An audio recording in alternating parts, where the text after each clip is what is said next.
ಸ್ನೇಹಿತರೆ, ನೀವು ಮಕ್ಕಳನ್ನ ಬಹಳ ಸೂಕ್ಷ್ಮವಾಗಿ ಅಬ್ಸರ್ವ್ ಮಾಡಿದ್ರೆ ಒಂದನ್ನ ಖಂಡಿತ ಗಮನಿಸಿರ್ತೀರ. ಏನು ಅಂದ್ರೆ ಮಕ್ಕಳು ನಮಗಿಂತ ಬಹಳ ಶಾರ್ಪ್ ಆಗಿರ್ತಾರೆ ಅಂಡ್ ಬಹಳ ಡಿಫ್ರೆಂಟ್ ಆಗಿ ಯೋಚನೆ ಮಾಡ್ತಾರೆ. ನಾನು ಯಾಕೆ ಹೇಳ್ತಾ ಇದ್ದೀನಿ ಅಂದ್ರೆ, ಮಕ್ಕಳಿಗೆ ಏನಾದರೂ ಒಂದು ಆಟಿಕೆ ಕೊಡಿ, ಏನಾದರೂ ಒಂದು ಸಾಮಗ್ರಿ ಕೊಡಿ, ಆಟ ಆಡೋದಕ್ಕೆ ಅಂತ ಆಟ ಆಡೋ ವಸ್ತುನೇ ಕೊಡಿ. ಆ ಮಕ್ಕಳು ಆ ವಸ್ತುವಿನ ಜೊತೆಗೆ ಆಟ ಆಡೋದ್ರ ಮೂಲಕ ಜೊತೆಗೆ ಬಹಳ ವಿಭಿನ್ನವಾಗಿ ಬಳಸ್ತಾರೆ, ಮತ್ತೆ ಇನ್ಯಾವುದೋ ಒಂದು ಸಾಹಸಕ್ಕೆ ಕೈ ಹಾಕ್ತಾರೆ. ಆಗ ನಮ್ಗನ್ಸುತ್ತೆ, ಅರೆ ಇದು ನಾವು ಈ ಥರ ಬಳಸ್ಬೋದಾಗಿತ್ತಲ್ಲ, ನಮ್ಗೆ ಹೊಡಿಲೇ ಇಲ್ವಲ್ಲ ಅಂತ. ಅದಕ್ಕೆ ಹೇಳುದು, ಅದು ಟ್ಯಾಲೆಂಟ್ ಅಂತ, ಅದು ಮಕ್ಕಳಲ್ಲಿ ಮಾತ್ರ ಇರುತ್ತೆ. ಆ್ಯಂಡ್ ಮಕ್ಕಳು ಭಾಳ ಶಾರ್ಪ್ ಆಗಿರ್ತಾರೆ. ನಾನು ಆಗಲೇ ಹೇಳಿದಾಗೆ, ಈಗ ನಾವು ಅಂಥ ಒಂದು ಶಾರ್ಪ್ ಆದ ನಮ್ಮ ಕರ್ನಾಟಕದ ಸಿರಿಸಿಯ ಪುಟಾಣಿ ಪ್ರತೀಕ್ಷಾ ಭಟ್ ಅವ್ರನ್ನ ನಿಮಗೆ ಪರಿಚಯ ಮಾಡಿಸ್ತೀನಿ. ಕೇವಲ ಒಂದು ರಿಂಗಿನಿಂದ ಅದ್ಭುತವಾದ ಚಮತ್ಕಾರವನ್ನು ಮಾಡ್ತಾಳೆ. ಏನು ಅಂತ ನೋಡೋಣ ಬನ್ನಿ. ಹಾಯ್ ಫ್ರೆಂಡ್ಸ್, ಇವತ್ತು ನಮ್ಮ ಶಬಾಷ್ ಇಂಡಿಯಾ ಟೀಮ್ ಇದೆ ಶಿರ್ಸಿಯಲ್ಲಿ. ಸರಿ, ಶಿರ್ಸಿಗೆ ಬಂದು ಏನೋ ಹೊಸದನ್ನ ಟ್ರೈ ಮಾಡೋಣ ಅನ್ಕೊಂಡೆ. ಸೊ ಈ ಹುಲಾ ಹುಪ್ ಸಿಕ್ಕಿದೆ, ಲೆಟ್ ಮಿ ಟ್ರೈ. ನೋಡಿದ್ರ ಬಿದ್ದೋಯ್ತು. ನಂತರ ಟ್ರೈ ಮಾಡಿರೋರು ಎಲ್ರಿಗೂ ಗೊತ್ತು ಇದು ಎಷ್ಟು ಕಷ್ಟದ ಕೆಲಸ ಅಂತ. ಅಂಥದ್ರಲ್ಲಿ ಒಬ್ಳು ಪುಟಾಣಿ ಸಾಹಸಿ ಇಲ್ಲಿದ್ದಾಳೆ.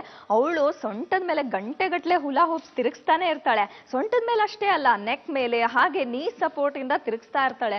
ಸೊ ಅಷ್ಟೇ ಅಲ್ಲ, ಅವಳು ಅದನ್ನ ಇಟ್ಕೊಂಡು ಡಾನ್ಸ್ ಕೂಡ ಮಾಡ್ತಾಳೆ, ಸ್ಕೇಟಿಂಗ್ ಮಾಡ್ತಾಳೆ. ಅಮೇಜಿಂಗ್ ಟ್ಯಾಲೆಂಟ್ ಅಂತ ಹೇಳ್ಬೋದು.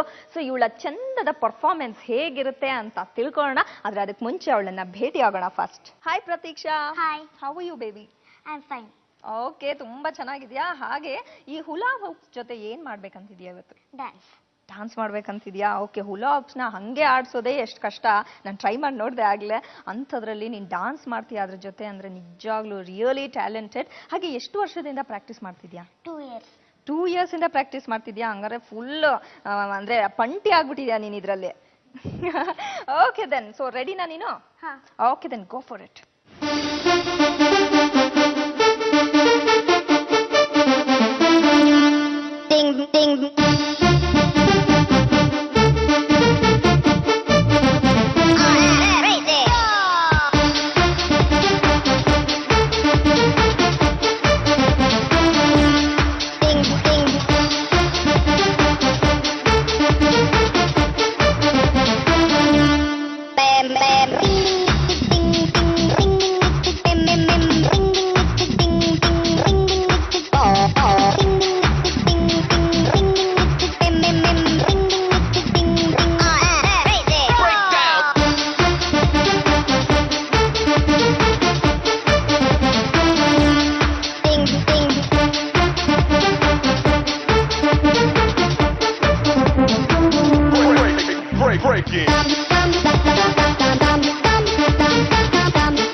ಪ್ರತೀಕ್ಷಾ, ನಿನ್ ಡಾನ್ಸ್ ಹೆಂಗಿತ್ ಗೊತ್ತಾ? ಗೊತ್ತಿಲ್ಲ. It was awesome, really brilliant. ನಿಜವಾಗ್ಲೂ ಸಕ್ಕತ್ತಾಗಿ ಮಾಡಿದೆ. ನಾನು ನಿನ್ನ ಹತ್ರ ಕಲಿಯಕ್ ಬರ್ತೀನಿ ಆಮೇಲೆ. ಓಕೆ ಓಕೆ, ಪ್ರತೀಕ್ಷಾ ಅವರ ತಾಯಿ ತಂದೆ ಕೂಡ ಇವತ್ತು ನಮ್ ಜೊತೆ ಇದ್ದಾರೆ. ಸೊ ಬನ್ನಿ ಅವ್ರನ್ನ ಮಾತಾಡ್ಸೋಣ. Hi madam. Hello hello madam, ಹೇಗಿದ್ರಾ? ಚೆನ್ನಾಗಿದ್ರಾ? ಸೊ ಪ್ರತೀಕ್ಷಾ ಪುಟ್ಟಿ ಸಕ್ಕತ್ತಾಗಿ ಡಾನ್ಸ್ ಮಾಡಿದ್ಲು. ಸೊ ನೀವೇನ ಹೇಳ್ಕೊಟ್ಟಿದ್ದು? ಇಲ್ಲ, ಆಕ್ಚುಲಿ ಹೇಳ್ಬೇಕಂದ್ರೆ ಅವಳಿಗೆ ಆಕ್ಚುಲಿ ಪ್ಲೇಟಿಂಗ್ ಆಗಿ ತಂದ್ಕೊಟ್ಟಿದ್ದು ಅದನ್ನ. ಆಮೇಲೆ ಅವಳು ಅದನ್ನೇ ತಿರ್ಗಿಸೋದಕ್ಕೆ ಸ್ಟಾರ್ಟ್ ಮಾಡಿದ್ಲು. ನಾವೇನೋ okay just for play she is playing ಅಂತ ವಿ ಥಾಟ್. ಆಕ್ಚುಲಿ ದೆನ್ ಅವಳಿಗೆ ತುಂಬಾ ಇಂಟ್ರೆಸ್ಟ್ ಬಂತು, ಅದರಲ್ಲೇ ತುಂಬಾ ಟೆಕ್ನಿಕ್ಸ್ ಎಲ್ಲ ಮಾಡೋದಕ್ಕೆ ಸ್ಟಾರ್ಟ್ ಮಾಡಿದ್ಲು. ಆಮೇಲೆ ಅದರಲ್ಲೇ ಯಾವ್ದೋ ಮ್ಯೂಸಿಕ್ ಜೊತೆ ನಾವು ಏನಾದ್ರು ಮ್ಯೂಸಿಕ್ ಪ್ಲೇ ಮಾಡಿದ್ರೆ ಅದ್ರ ಜೊತೆನೆ ಡಾನ್ಸ್ ಅನ್ನ ಕೂಡ ಮಾಡೋದಕ್ಕೆ ಸ್ಟಾರ್ಟ್ ಮಾಡಿದ್ಲು. ರಿದಮ್ ಸೆನ್ಸ್ ಎಲ್ಲ ಇದೆ ಅವಳಿಗೆ ಅಲ್ವಾ? ಅದು ಈಗ ಅವಳೇ ಕಲ್ತಿದ್ದೆ actually. Even she is not going for any dance ಕ್ಲಾಸ್ಗೂ ಯಾವ್ದಕ್ಕೂ ಹೋಗ್ತಾ ಇಲ್ಲ ಅವಳು. ಸೊ ಅವಳ ಪ್ರಯತ್ನ ನೋಡಿ ನಮ್ಗೆ ನಿಜವಾಗ್ಲೂ ಖುಷಿ ಆಗ್ತಾ ಇದೆ. ಅವಳೇ ಪ್ರಯತ್ನ ಮಾಡ್ತಾ ಇದ್ದಾಳೆ. ಸೊ ಪ್ರತೀಕ್ಷಾ, ತುಂಬಾ ಚೆನ್ನಾಗಿ ಡಾನ್ಸ್ ಮಾಡಿದೆ. ನಿನ್ನ ಈ ಅದ್ಭುತ ಸಾಹಸಕ್ಕೆ ನಮ್ಮ ಜೀ ಕನ್ನಡದ ಪರವಾಗಿ this is for you. Thank you. ಶಬಾಷ್ ಇಂಡಿಯಾ. ಶಬಾಷ್ ಪ್ರತೀಕ್ಷಾ, ಶಬಾಷ್ ಇಂಡಿಯಾ.